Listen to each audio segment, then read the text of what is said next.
Hello everybody, I hope you're doing well. I have again been unable to put together a proper researched video because I've been busy with harvest, but next week I'll show you what I've been up to with combining, and we'll also have a look at the wildlife you get in monoculture crops, which I hope you'll find interesting. But this week you'll have to make do with another British Council film which looks at the pre-war village community in a place called Lavenham in Suffolk. To me this seems like a very big village, but it is fundamentally agricultural. You see rural people existing within their environment. But at the time this film was made, village communities had been in decline because of the agricultural depression between the wars. But even though most people lived in towns at that point in time, the idea of an English village community was central to our sense of national identity. And because of that, in post-war government planning, attempts were made to preserve village communities like this one. But that doesn't really work. Communities like this one don't really survive beyond the historical moment in which this film was made. You see mechanisation, tractors taking over the work that labourers had done, and you see urban-style labour-saving appliances for the housewife. It is a gendered film, it's very socially conservative, but therein lies its inconsistency. It suggests that the blacksmith's role is unchanging. He took over from his father before him, and his job is safe, because there is no machine that knows how to fit a horseshoe. But of course that overlooks the fact that tractors don't need horseshoes. I think this film is representative of the government sentiment. There is a championing of the traditional village community and a desire to preserve it. But at the same time, they embrace personal transportation, mechanisation, science and consumerism, which are all forces that undermine these communities. But this inconsistency makes it a film of its time. The Second World War was a bridge between two different functions of the English village. Before the war, it was a place where country people lived and worked, whereas after the war, it was a place where commuting townspeople could live. This film also includes footage of wheat being shooked in the fields, which once upon a time would have been a very familiar sight in the British countryside, but now seems quite alien. But that's what this film shows. It's a different way of living. Do let me know what you make of it.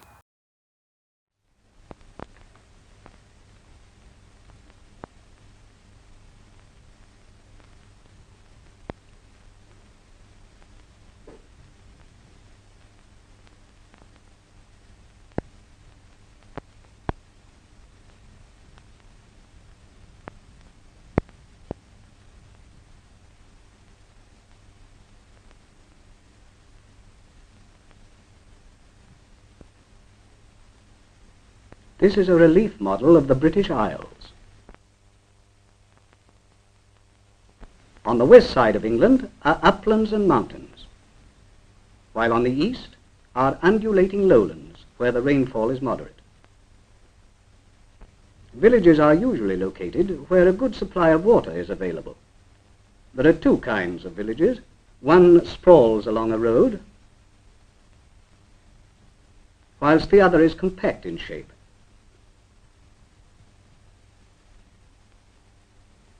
Now, lowland country is essentially agricultural, so in all fertile areas of eastern England there are many farms.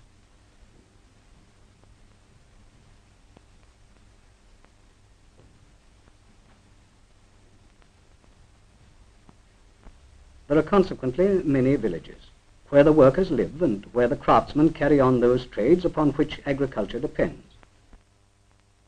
Some of the villages were built along a road.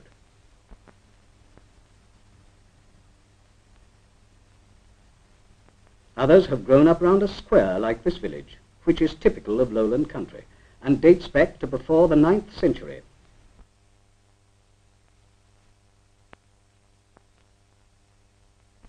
Every corner of the village is a reminder of the craftsmen of a bygone age, of the architects and builders of the past. Their work has stood the test of time and mellowed with the years.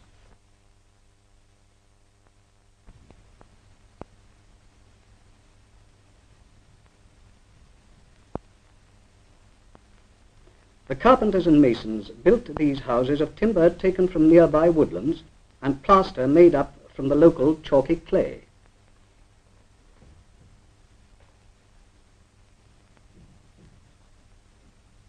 Back in the 14th century, these houses were built by Flemish craftsmen who, seeking refuge from religious persecution, settled in England and introduced the weaving trade. This locality was a natural choice for the weaving industry because of its good pasture for the sheep and its proximity to coastal ports. The industry prospered. The wool merchants gave money to the building of a fine church. And cottages were squeezed in everywhere.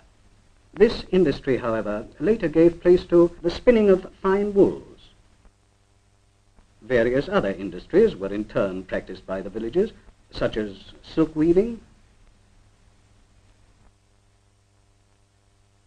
straw plaiting, the manufacture of coconut mats, and horsehair weaving.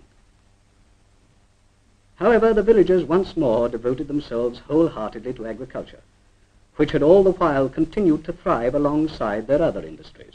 Thus, they returned to a livelihood best suited to their environment. Early in the morning, the villagers go off to work on the farms. And the milkman starts his rounds.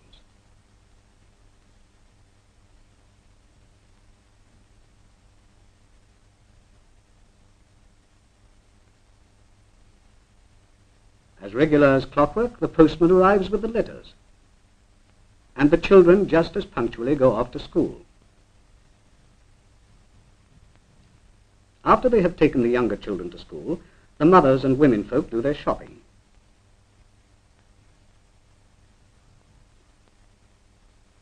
But there's always time for a chat before getting down to the day's housework. On the farms, the horse is starting his work too, for in spite of the increasing use of machines, he is still indispensable for much of the work. The cows have given their morning milk and are on their way back to the fields. But the farmer is out in the fields already, for in late summer and autumn there is the harvesting, and from dawn to dusk the machines are busy.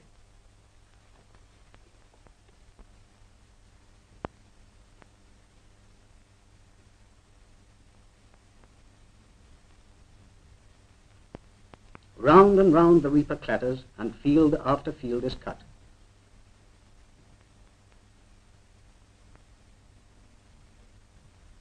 And the corn is stacked and thatched.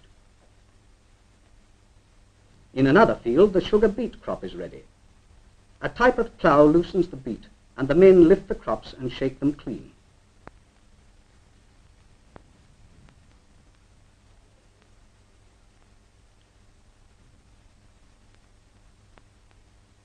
The farmer's work varies with the seasons, and winter is the time for hedging and ditching. When spring arrives, there is more ploughing to be done,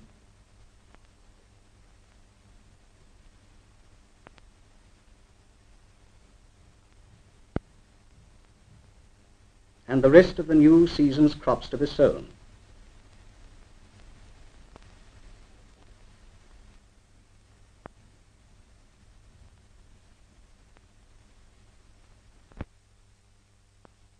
Hoeing and singling root crops are part of the summer season's work.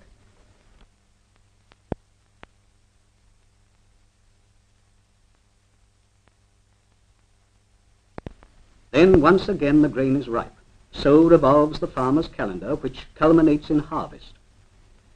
His year will commence again with autumn ploughing.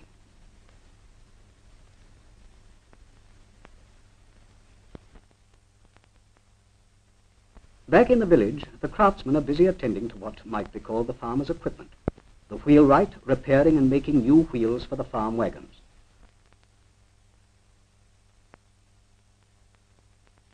The village blacksmith carries on his trade with hammer, forge, and anvil, like his fathers before him, for the horse still needs as many new shoes, and no machine has yet been made to do the job.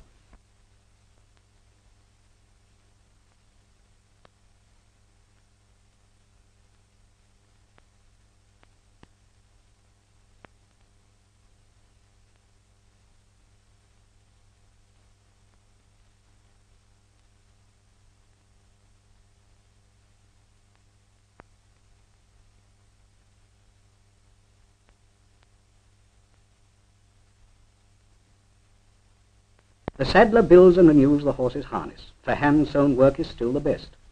Thus these trades, unchanging with the years, keep alive a tradition of the past, while serving the needs of the farmers of today. Yet the village has always been quick to use each new form of progress. Gas was introduced, railways and modernized roads were built, water was piped into the houses, replacing the old system of wells, and electricity has been put to many uses in the present community.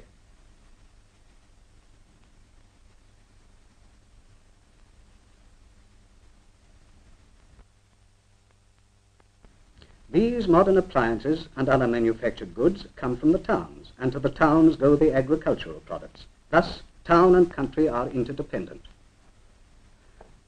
As evening comes down, the horses are turned into the fields, and the workers return to their homes. During the centuries, the village has seen many changes, but has survived them all.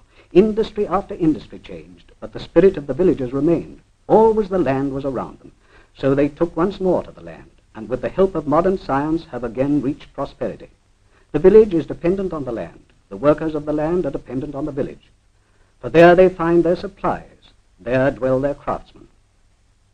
And there they foregather in the evenings at the local inn, and in true democratic fashion, over their glass of beer, discuss their politics and air their views, as their forefathers have done for centuries before them.